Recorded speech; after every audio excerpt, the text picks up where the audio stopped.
Ya, buenas noches. Me llamo Samara y mi grupo va a presentar sobre Zika virus.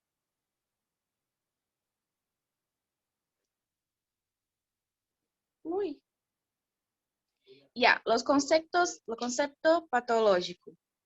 El Zika virus fue visto por la primera vez en 1947 en un bosque llamado Zika, por eso se dio su nombre, en Uganda. De inicio no parecía peligroso, no ocurría con frecuencia y solo parecía causar una leve fiebre y erupciones, pero se tomó fuerza con el tiempo. Zika es una enfermedad infecciosa viral que produce brotes en la piel y una elevación de la temperatura corporal. Sin embargo, a pesar de la aparente benignidad de la enfermedad, causa miedo a la población. Pode passar. La epidemiología, como yo hablé, fue descubierta en 1947 y en 2007 se dio los primeros brotes. Y ya en 2014 se detectó lo primero caso de Zika en la América. Y en 16 de enero de 2016, fue confirmó el primer caso de Zika en Bolivia, en el municipio de Portachuelo. La Organización Mundial de Salud en el mismo año reportó 3 casos autóctonos de microcefalia. La microcefalia infantil en bebés es cuando se nace con un cerebro de tamaño de cabeza reducido y pueden tener retraso mental y hasta llevar a la muerte. Las características es que es un arbovirus, un virus transmitido por artrópodos de tamaño 40 y 50 nanómetros, del género Flavivirus y de familia Flavividae. El virus de ARN que tiene ácido ribonucleico de cintas simples como materia genética. Contiene una estructura incocéntrica con envoltura. ¿Puede pasar? Su transmisión es por mosquito, ¿no? Se trata de un mosquito que se junta en agua estancada, normalmente de la familia de Aedes. El mosquito es fácilmente identificado por sus rayas blancas que apresentan en cuerpo y pierna. La enfermedad es más común en estaciones de año con alta temperatura, como el verano. La transmisión difícilmente ocurre en bajas temperaturas. Esta es una enfermedad endémica que va a ser de algunas zonas, como por ejemplo la América, Centroamérica, México, Sudamérica, África y Asia. Puede pasar.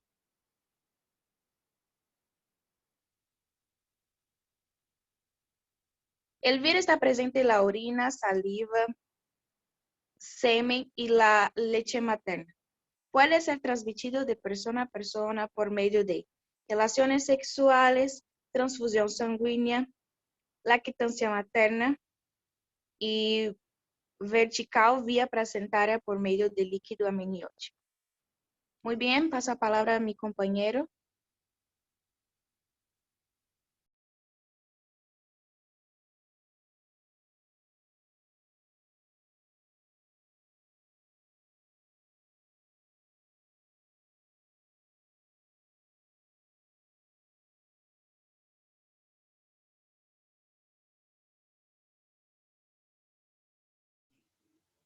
Djalmi? Tá escutando, Djalmi?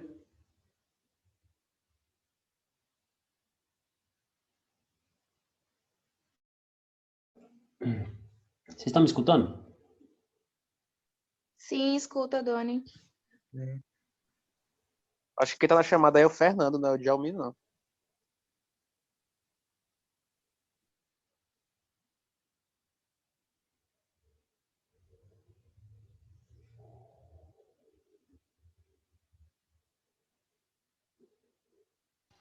Então vamos fazer o Ele seguinte. está conseguindo se conectar agora. Ei, Samara, fala para ele falar pelo teu mesmo. Ô, Vitória. Tá, só um minuto.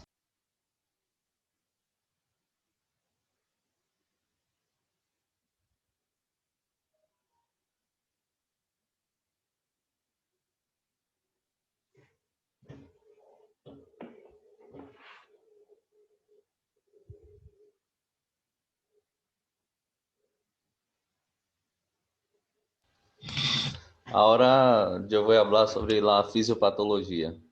El virus entra por la picadura del mosquito y se disemina para el torrente sanguíneo y linfonodos, el sistema linfático. Y su genoma codifica una lipoproteína que es procesada post-traduccionalmente por proteases celulares y virales en proteínas estruturales y no estruturales. Las proteínas estruturales protegen el genoma, participan en la entrada y la salida del virus de la célula huésped y son dianas primarias de la respuesta inmune mediada por anticuerpos huésped. Y las proteínas no estruturales son necesarias para la transcripción del genoma viral y la replicación, el procesamiento proteolítico de la lipoproteína y la inhibición de la respuesta celular innata celular.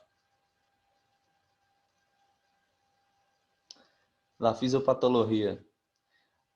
La proteína viral permite la fusión de la envoltura del virus con la membrana celular, que libera la nucleocápside con el material genético en el citoplasma celular, que ahí está la infección de las células dendríticas. Las proteínas no estruturales inician la traducción y transcripción del genoma viral, que resulta en la replicación de las estructuras virales. Las proteínas virales y las copias de genoma del ARN se ensamblan en la superficie del retículo endoplasmático y toman un pedazo pequeño de la membrana con ellas. Esta membrana formará la envoltura viral. Después las partículas viajan a través de otra estructura, que es el aparato de Golgi, donde son procesadas todavía más antes de ser liberadas hacia la superficie de la célula.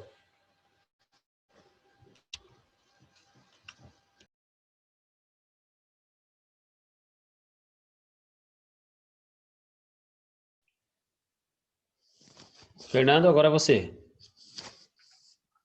Buenas noches. Me hablando, continuando sobre la fisiopatología, que ocurre ensamblaje viral, es decir, todas las estructuras formadas se unen para formar el virus. Y el virus es liberado con la célula humana, que ella sufre apoptose, que es la muerte celular. En las partículas virales liberadas podem infectar outras células e assim continua o ciclo de infecção.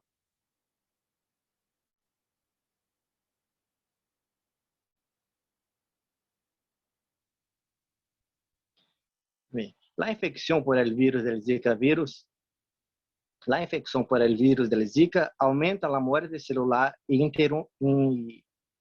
interrompió a progressão do ciclo celular, lo que provocou crescimento celular atenuado. Outro estudo revelou que o vírus infecta as células corticales, progenitoras humanas, provocando a morte celular por apoptose e autofagia.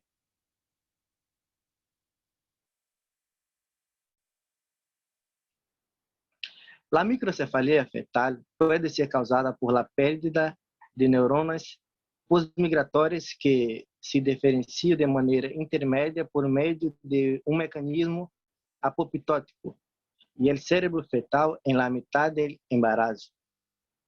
La matriz germinal é o principal objetivo do vírus. O vírus desencadena comportamentos celulares que alteram a proliferação normal de células e a suficiência de las células progenitoras neurales durante períodos críticos do desarrollo cerebral.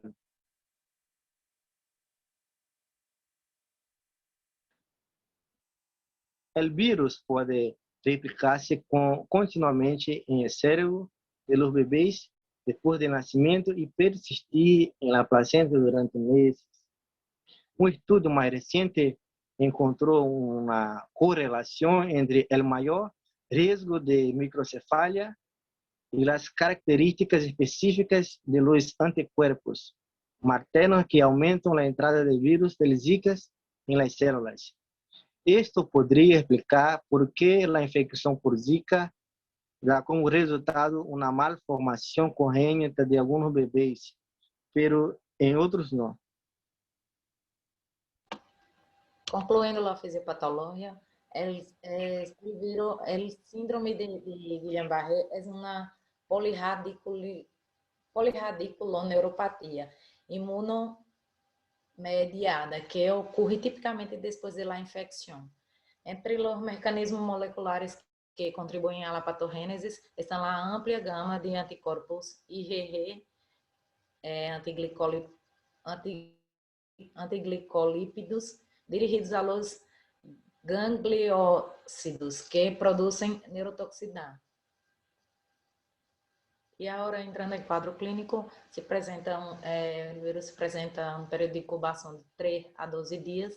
Na maioria dos casos, a enfermidade é assintomática ou com sintomatologia leve e autolimitada, que dura cerca de uma semana. Os signos e sintomas são febre até 38,5 graus, que pode passar despercebida, ou é de duração curta, cefaleia,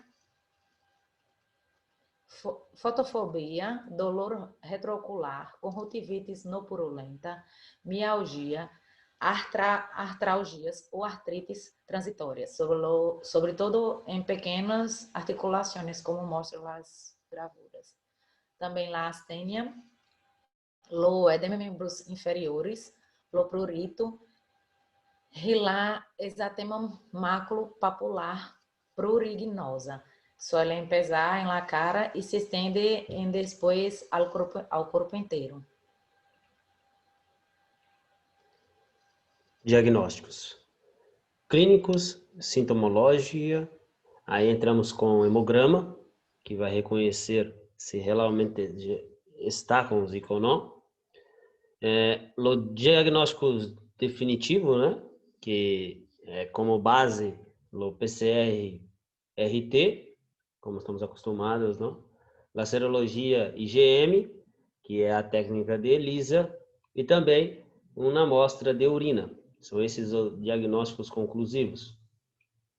E existe também os diagnósticos em bebês e gestantes, que se recomenda a monitoração constante com ultrassonografia pré-renal, a ser amicocestes, medição da circunferência da cabeça igual ou maior de 2 centímetros, desviação estándar por debaixo da média para o sexo e a idade gestacional, a ser a medição perímetro cefálico em um recém-nascido, traz a 24 horas do nascimento. Então, podemos mirar uma massa cefálica normal e uma microcefalia.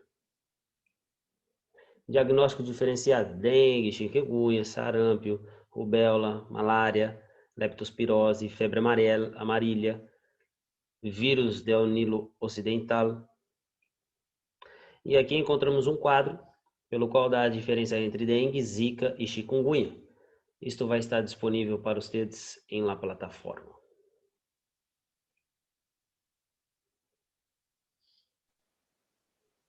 Bueno, el tratamiento. El tratamiento básicamente consiste en reposo, hidratación oral constante y básicamente un tratamiento sintomático para la fiebre, paracetamol. Adultos 500 miligramos cada 6 horas y pediátricos de 10 a 15 miligramos por kilo. Para pasar. Y también 3 antihistamínicos acá: clofeniramina, cetirizina y loratadina, que son recomendados para el prurito. El tratamiento. En los casos de síndrome de Guillain-Barré, se debe tratarse de inmediato en un entorno hospitalario. Y a veces va a necesitar apoyo de cuidados intensivos, con monitoreo durante al menos 5 días o hasta que se estabilice.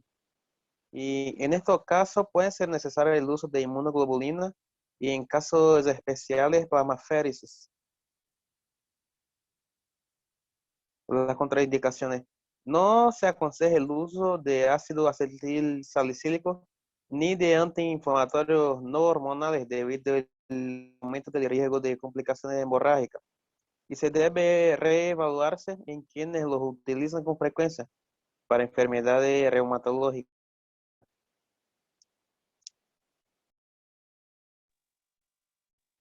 As complicações.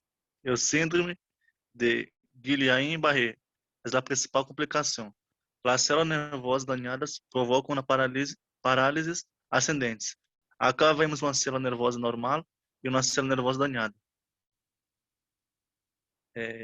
Se há notificado casos de mielite aguda, meningocefalites e encefalomielites aguda disseminada. Ademais, a infecção em primeiro trimestre do embaraço se relaciona com a microcefalia do feto e malformações, podendo hasta legar à morte fetal. As possíveis complicações cardiovasculares incluem arritmias, insuficiência cardíaca e derrame pericárdico. Medidas de prevenção. Se recomenda seguir identificando os criadeiros determinados por la carência de suministro de água contínua e, por lo tanto, a necessidade de acumular água para o consumo humano. Cepilhar e lavar as paredes dos tanques de armazenamento de água para consumo humano com cloro, para eliminar os huevos de mosquito. Também tem que limpar os pátios mediante a recoleção de basuras ou resíduos sólidos que podem acumular água. Também tem que tampar de maneira adequada os tanques de armazenamento de água, usar roupa que cubra a máxima superfície possível de pelo. Aplicar repelentes mosquitos adequados, usar mosquiteiros ou toldilhos para cobrir a los niños, ancianos e enfermos. As pessoas com infecção por vírus Zika devem tomar medidas para prevenir as picaduras de mosquito, por lo menos durante a primeira semana da enfermidade, para diminuir o risco de transmissão de humano a mosquito humano. As pessoas que têm uma pareja sexual devem abster-se de ter atividade sexual ou devem utilizar de forma correta o uso de condões durante as relações. Os médicos e enfermeiras relacionados com a saúde devem educar os padres e cuidadores sobre a prevenção de mordeduras de mosquitos em los lactantes e los niños se estão de viagem ou que residem nas zonas afetadas. O Estado deve implementar medidas efetivas para o controle da enfermidade, com especial ênfase na educação da população, principalmente nas mulheres embaraçadas. Para a equipe de saúde, se mostra necessária uma formação específica e uma maior vigilância dos signos e sintomas indicativos de uma evolução atípica ou grave de infecção. Aunque quando os sintomas são leves, a vigilância sanitária e o personal clínico deve conhecer as possíveis complicações neurológicas em los pacientes.